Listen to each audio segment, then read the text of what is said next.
Good morning, everyone. Thank you, Eddie, for the introduction. You made me look very good. Thank you again. I would also like to thank the organizers of the conference for inviting me here, and also send a thank you to Eleni Ftiaka, who is not here, as I can see, for actually introducing me to this vibrant community, which is not, where I don't have much of a past. Actually, this invitation was an opportunity for me, an opportunity to rethink several issues that I have worked with. So issues like identification of dyslexia, diagnosis, inclusive education, have been on the forefront of my research interests for a very long time. I started somewhere in 1987 with my dissertation, aiming to convince the public about the necessity of inclusive education, and I did that in the United States. And then I moved from that to looking mostly on characteristics of students with dyslexia, cognitive characteristics, reading behavior characteristics, and after a while, trying to combine all this knowledge or this research data on teacher training. Because what happens in the classrooms, what the teachers do, is actually matter a lot. So, preparing for this keynote, I started rethinking all these issues in the current quest, in the context of the current quest for inclusive education and appropriate education and fair education. Those three terms sometimes are considered synonymous, but they're not. So to be more specific for today, my keynote will be structured around these points, which most of you can't see, I guess. Is that true? Yeah? Well, this is not the important thing of the presentation, so let me present them to you. So those points is an attempt to, first of all, conceptualize dyslexia as a disability within the social model perspective. I'm guessing that most of you are very well acquainted with the social model of disability, but we need to think, how often is dyslexia included in this perspective? Second, I will try to focus on the role of diagnosis on individual and collective level. Is diagnosis, identification and diagnosis significant? Is it significant on an individual level for the students and on a collective level? I will argue for the early identification of dyslexia as a means of identifying social barriers in education, reveal the intersectional relationship between social class inequalities and late diagnosis, and finally, discuss some challenges, some concerns about the response to intervention models that have been widely introduced in several countries.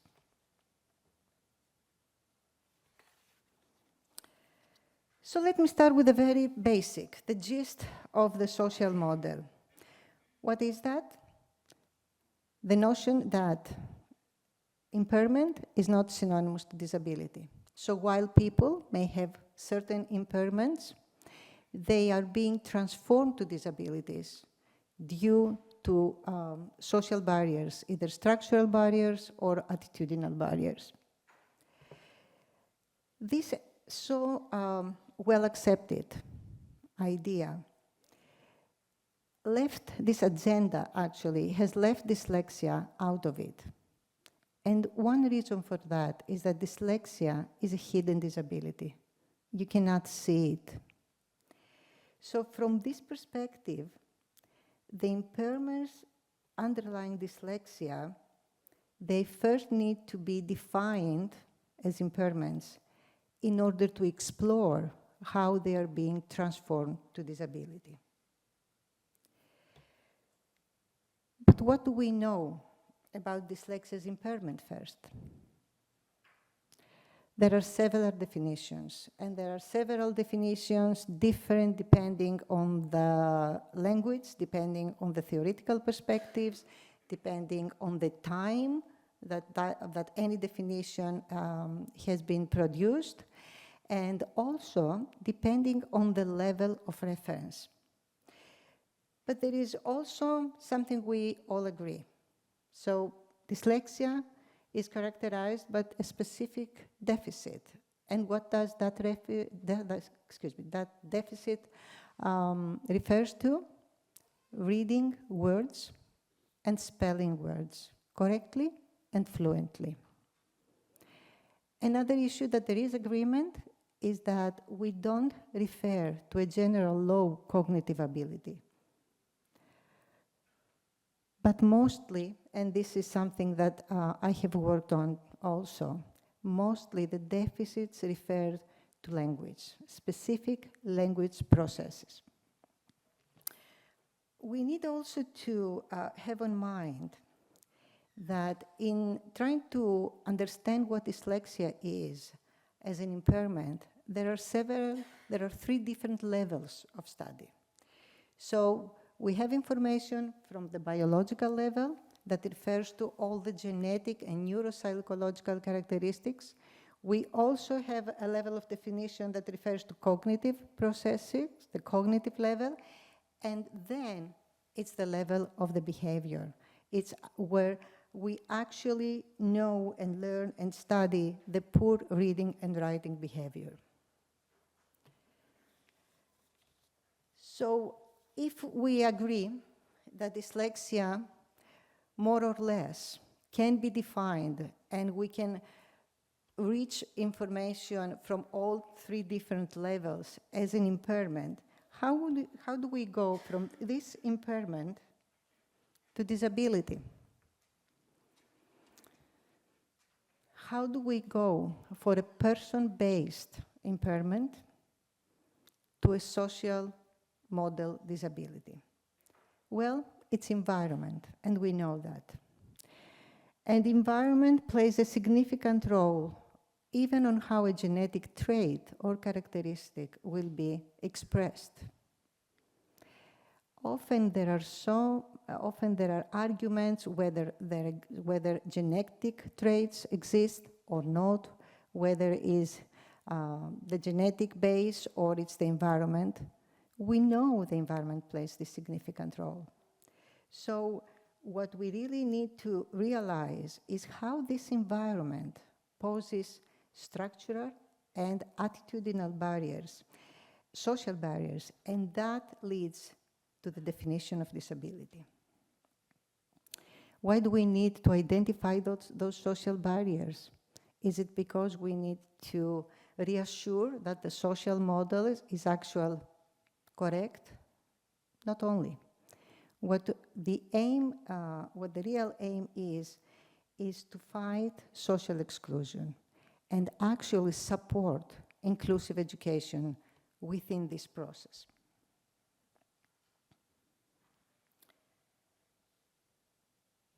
So what I'm actually saying, the first part of the keynote, is that we need to identify an impairment in order to explore how this becomes a disability through specific social barriers.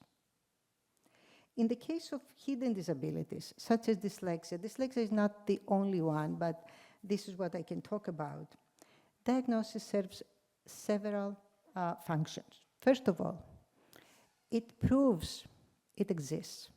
It proves the legitimacy of the impairment because it demonstrates its constitutional origins. Second, it can mediate between the individuals and their environment and explain their difficulties to them, to their parents, to their teachers, and later on to their employers. In this way, It can help preventing inaccurate or negative attributions. In Greek language, and I'm asking you to think in your own language. In Greek language, we have several terms, words that have been used to characterize dyslexic students. It's log, it's stupid, and some others that I don't know the translation, but they provide all kinds of negative attributes. And most importantly, it is the first step towards intervention in several educational systems. In most of the educational systems, first you are getting identified, and then you get support, and also you get extra support. So this issue of diagnosis was actually one of the areas that I rethought. And something that helped me in this rethinking was the words, the voices of the students and people with dyslexia themselves. Eddie has mentioned that I have worked with Parents Association, and I've been an advocate in these associations. So I was exposed to their experience. And in the similar way that for other disabilities, the experience of disability is highly appreciated, we should do the same thing with the dyslexic people. So what I will try to do, I will read actually, because I know that some of you cannot see it.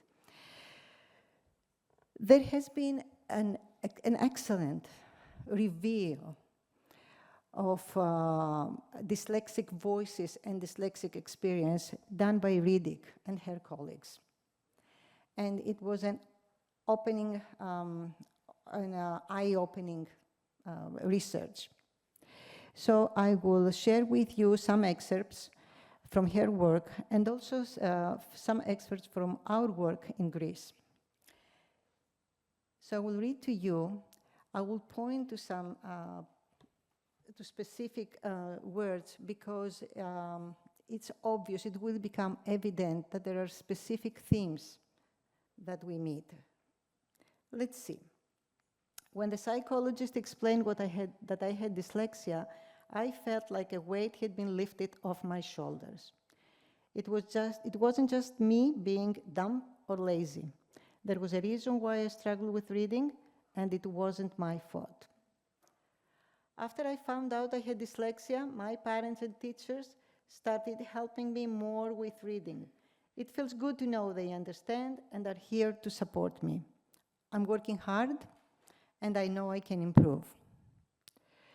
Learning about dyslexia helped me understand why I struggled with reading. It's like finding a piece of a puzzle that explains why things were so hard. When the teacher and my parents talked to me about dyslexia, I felt relieved. Finally, there was a reason why reading was so tricky for me. Now that I know, I hope I can get better at it with some help. So from their words, we can understand the issue of having a real reason for these difficulties. Second, feeling relieved. And third, giving a chance to the immediate environment, like the parents and the teachers, to provide some support. Again, when I first heard the word dyslexia, I didn't really know what it meant. But my mom explained it just a different way my brain works with reading and spelling.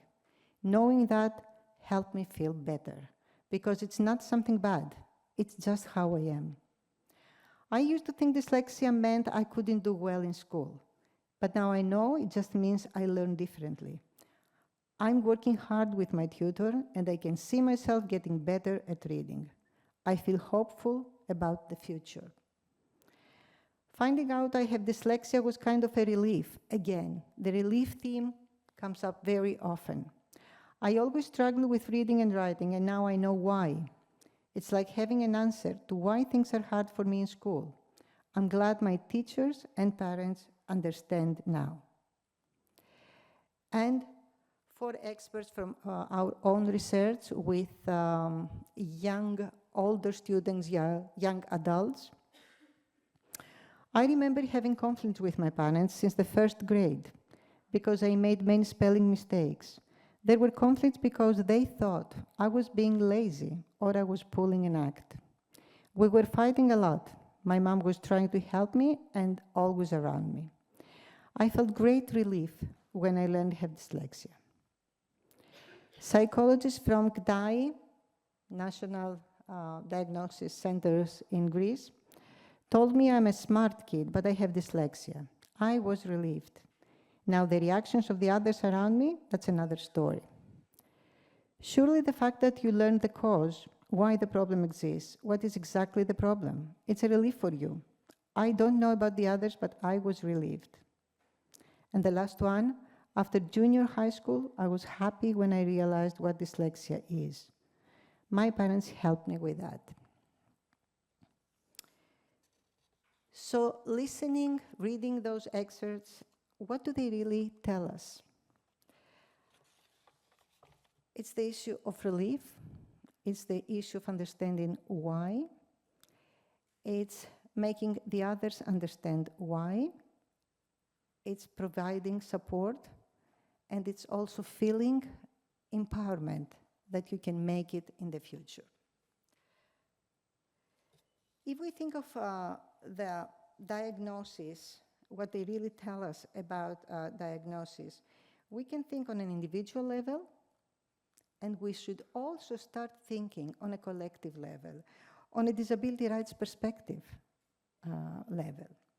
So what we all saw until now refer to the individual level, where people with dyslexia, actually say that it's not the label of dyslexia that they felt had stigmatized them, but it's actually their literacy problem. And they were stigmatized before they got diagnosed. In contrast, the diagnosis of dyslexia often gives them confidence. As they mentioned, I can feel hopeful for the future. Now I try hard and they help me and I know what to do in school.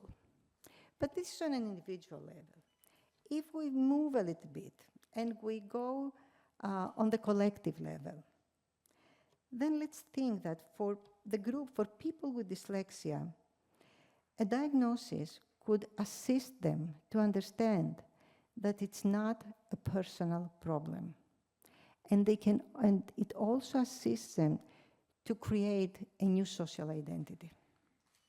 So, in simple terms, it's not John or Mary or Elias who cannot read at school and it's his or her problem and the family has to solve it or the teacher has to solve it, but it's realizing the common social barriers they face in school and out of school. Identification of dyslexia also can give an opportunity to people with dyslexia to organize themselves, and organize themselves not only politically in the society, but also within the disability movement. People with dyslexia are not heard within the disability movement. And that goes, and this is an output of both sides. Very often, individuals with dyslexia don't like the word disability. They don't like to be included in the disabled. Why? Because they think that disability and impairment is the same thing. On the other hand, the agenda of the disability movement has not included people with dyslexia. So we have certain effects on an individual level, we have certain effects on a collective level, and from an educational viewpoint, we do know that the diagnosis leads to certain rights and it leads to access to support.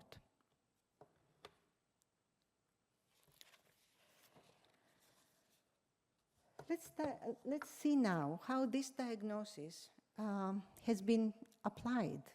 So how do we diagnose dyslexia?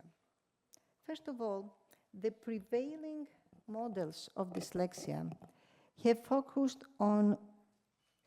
only on identifying core deficits within the individual. So the field of dyslexia, up to now, has focused on the individual, neglecting the environment. Further, this diagnosis is usually determined very late. We allow the students to fail for about 2 years, at least, and then we start the diagnosis, the process of diagnosis. So up to now, what we have is a wait to fail model. And of course, there has been a lot strong critique to that model, and this is how we ended up with a response to intervention models that we will talk in a while. So we focus on the individual, we do it very late. Therefore, what we are focusing also is remediation and not prevention of disabilities. And the social class, we start in understanding that this social class influences the diagnosis of dyslexia in students, and it actually creates a social barrier. What we do know is that the poorer, the later the diagnosis. And I will share with you some data later. So, if that's the situation, what happens when there is a lack of early identification, and what can we gain when there is early identification? Let's see. We have known for decades now. It has been documenting again and again that children who start their school life by struggling in reading, they lose access to passages, they lose access to language experiences, and they lose access to new content. Many of you may have heard the Matthew effect. When you start low in reading, you don't read a lot. By not reading a lot, you don't become better in reading. So it's a vicious circle that makes the lower readers more low, not only in reading, not only in gaining content information, but there are also some secondary effects. In contrast, and also we have some literature from the northern countries. You can see there the work of Littinen and all the group, where undiagnosed dyslexia increases the risk of illiteracy and social exclusion. So we have all the documentation that if we diagnose late, we don't provide equal access to education. In contrast, when we have early identification of children with learning disabilities and especially dyslexia, we can mitigate the negative effects. And these negative effects, again, refer both to reading and also emotional issues for the children. So what does it mean, early identification? When should we do it?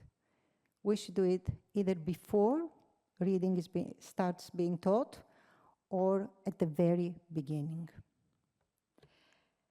And on that note, we have to respond to why. Okay, we say that we should have an early identification. Why is that? In order to have early intervention. Finding students with dyslexia providing diagnosis, if we do not provide early intervention, is not useful. So what do we know for early intervention? We know that we have excellent results. Actually, several prevention studies show that almost 3/4 of at-risk children from kindergarten to second grade can learn to read in average range if we intervene early. And when do we get the best results? When do we have the larger effect sizes? When we intervene in kindergarten and first grade.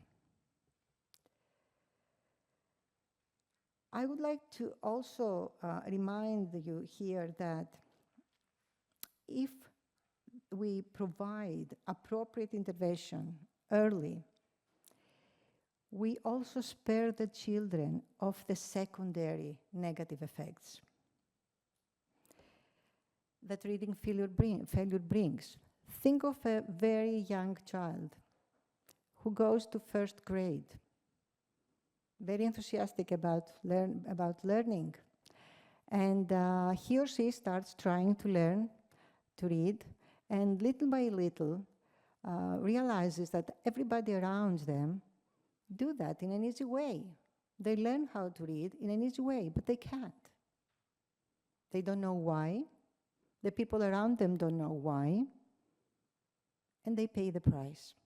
Frustration builds up, anxiety builds up, low self-confidence is a secondary effect.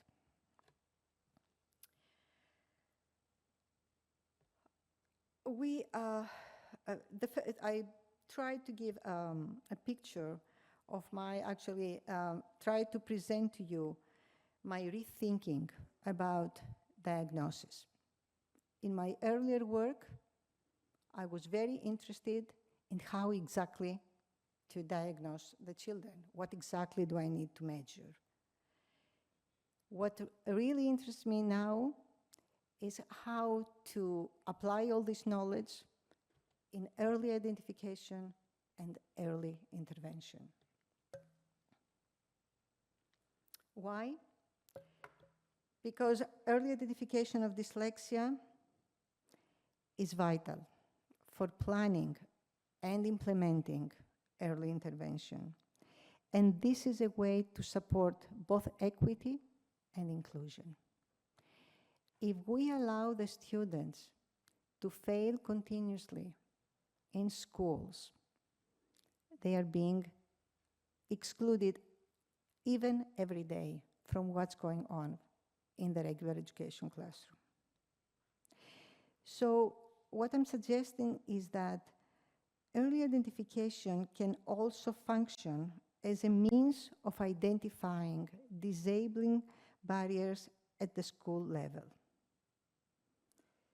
Is it present? If it's not present, is an issue. And secondly, is it equally accessed by all children? And this is also something that the disability rights movement has had as a goal, identification and removal of the social barriers. I know that that may be a different way of thinking about diagnosis, because most of the times we think of diagnosis on an individual level, but this is not the only level that is important. So I'll move to the second part, the second major rethinking I did about the role of social class. Are there any social class inequalities in diagnosis of dyslexia? The diagnosis that we know how to do it, that we don't do early, that is often not related to proper intervention? Well, as we can see, yes, they are. And in the field of dyslexia, we have known that from early on. Actually, the idea of the IQ discrepancy, the discrepancy between IQ level and academic level was identified as discriminating against lower social groups. So although from early on we had this idea and this data, within disability, and although within disability studies, it is widely documented that there are social class inequalities, in the agenda of dyslexia, this line of thinking was not present. So focused research regarding dyslexia and social class inequalities is scarce, but there is, and is converging. And let's try to see some of the results. So what has been reported is that working class participants are diagnosed in adult life, while the middle class participants receive a diagnosis during education. So the first gross results we see is that if you belong to the working class, then you don't even get diagnosed throughout your school life. While if you belong to the middle class, you get a diagnosis within your school life, but mostly in a private context. There are also similar new results reporting that 55% of the elite group were diagnosed with dyslexia before the age of 16 years old, and 16 years old is still very, very late, while half of the participants of the working class group were diagnosed before the age of 16. It's frightening. So you don't even get diagnosed. That means you don't have any access to any support. So what we know is that the average age of assessment of dyslexia is 15 years old for participants from upper socioeconomic groups, 19 years for the middle group, and adult life for the manual group. And I think this data should interest people who work in dyslexia very much. So there is a need for refocusing. If we do know how to diagnose and how to intervene, and I will refer to that later, then we need also to widen the lens and see who has access to that. So although the process of diagnosis is widely perceived as a clinical process, the role of social class is very influential. What actually we keep on finding out is that the poorer, the later. And you can see some more recent research where both income and socioeconomic class significantly predicted the dyslexia diagnosis before the age of 11 in elementary school. And we also have supporting data that this social class inequality does not stop in early diagnosis, because participants from a low social class background more often report that they receive inappropriate, inadequate in-school support, comparing to the higher social class. You don't get diagnosed so often. You don't have access to appropriate support in school so often. And thinking in the environment of school or education, especially to younger ages, It has been suggested that the role of parents is highly significant. How is that?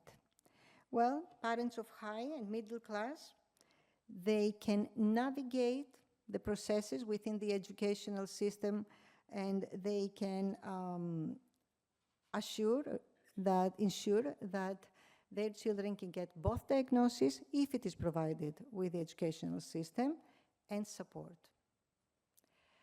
And even in the cases where there are no services, public services within the educational system, these parents can use their economic capital to secure prompt diagnosis, to pay for advocacy, if this is provided, and to finance private tutoring. I guess that in several countries, both diagnosis and intervention is provided in different ways in the several educational systems. However, in all cases, we keep seeing the same pattern, and this is very upsetting.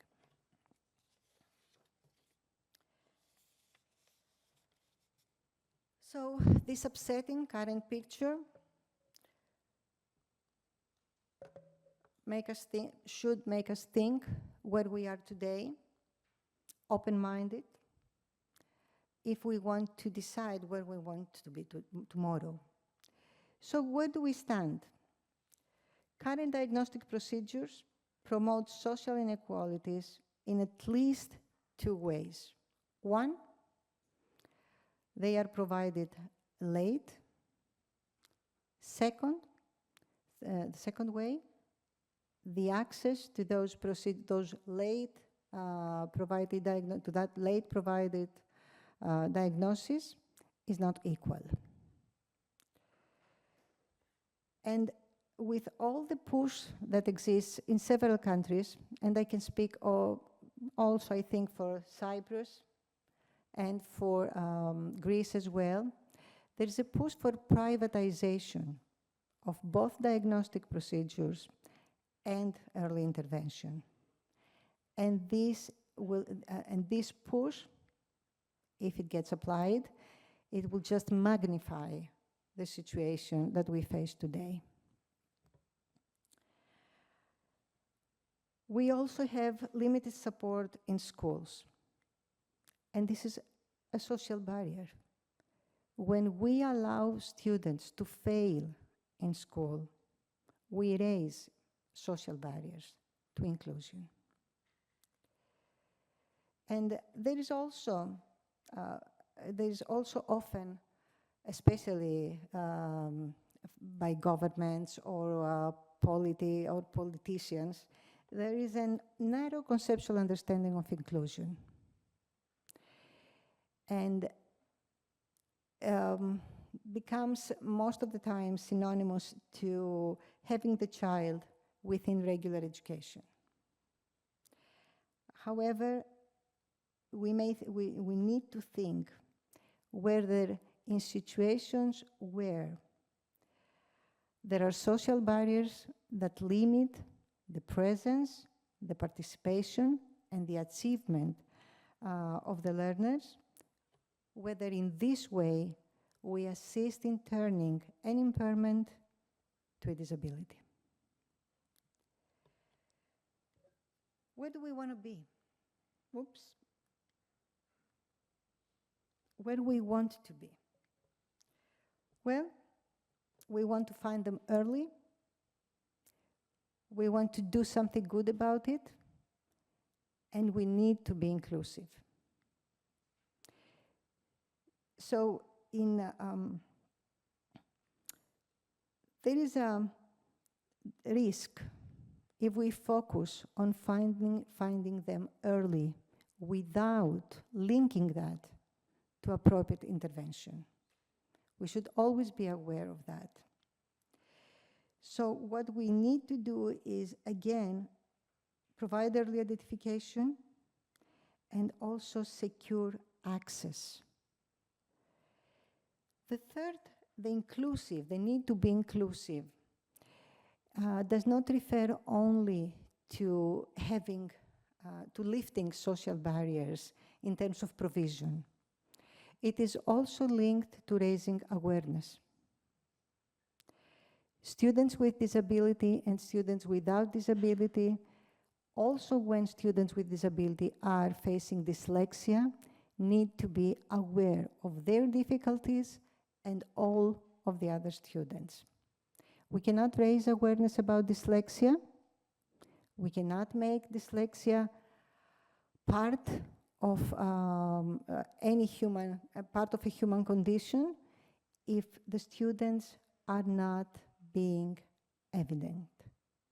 They need to have an identity, and the rest of the students at school need to accept that.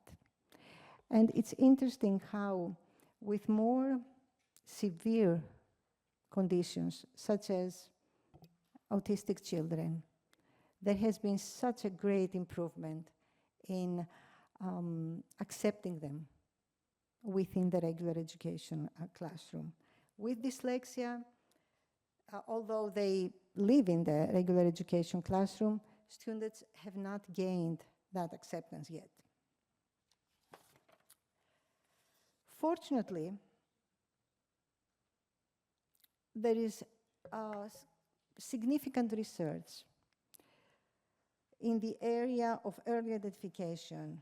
One thing that we have done well in the dyslexia field is being very productive in this area. Thank you. So we do know that we do have evidence-based standards for early identification. And those standards come from all three levels of definition: the biological, the cognitive level, and the behavioral level. So we do know that familial background of dyslexia leads to higher risk than in the general population. How higher? It's 2% for the general population, it's 20% if there is familial risk. And we can know familial risk for very early on. If we move to the cognitive level, we do know that the prominent deficits refer to the language, and specific to phonemic awareness and rapid naming. It may vary depending on the language, but there is ample of research on several languages that can assist on that. Also, verbal working memory and processing speed are two extra characteristics that can assist significantly in early identification. And finally, on the level of behavior, poor decoding is one issue. Listening comprehension lower than reading comprehension is a second issue. And if we move away from the first grade or the second grade, reading fluency is very important. But as I mentioned several times, finding them early is not enough. It's doing something good about it. Do we know how we should teach them? Yes, we do. And actually, we know that we should intervene early. We also know that we should focus on cultivation of language skills and especially teaching phonemic awareness and decoding. The data that had been aggregated about the effectiveness of phonemic awareness and decoding training are really converging. And what is extremely interesting is that it's interesting in terms of how the environment and the biological traits interact, is that through this type of training, phonemic awareness and decoding, we have documented alterations in the activation of the brain of younger students. So we do know that we can be very effective if we intervene early in assisting children in reading. And finally, the question of where. Where should we diagnose? Where should we intervene early? To me, the answer is very simple. Exactly in the place where the students with dyslexia are being taught. And this is the general education classroom. It's the kindergarten, the first grades, and I specifically say first grades because this is what early intervention is. So dyslexia identification and intervention needs to be built in inclusive education and needs to provide a multi-layer system of provisions. And the most widespread suggestion that has been made is response to intervention. There have been many models. What I consider very significant in terms of the promise of response to intervention is the rationale for a one-stop shop. That means the general education, the inclusive education. Everything is provided there. So again, the issue of privatization, which is very aggressive, I think it's very aggressive, is clashing with the response to intervention. Of course, and I saw that 2 minutes, yes. So, in my opinion, response to intervention is a promising idea. But of course, there are several concerns. And those concerns, again, refer to different levels. First of all, the school level. If you are a teacher or someone who has done research in schools, then you should know that schools have their own traditions. They have their own environment. And in a way, they can domesticate any public policy. So what happens in schools, based on their culture, they choose to accept some things and implement them or reject them. So we need to be aware of that in order to have effective implementation depending on the schools, on the area, on the culture, on the regulations. In a more wider educational context, it is not only the students, but it is also the environment that needs to be redefined and needs to receive intervention. And on the third, more wider social context, of course we know that educational inequality cannot be combated only on the school level, on the educational level, because it manifests deeper inequalities in society. So having these concerns may allow to several educational systems to adjust in which ways they are going to implement early intervention, early screening, early identification, and early intervention. So I would like to finish this keynote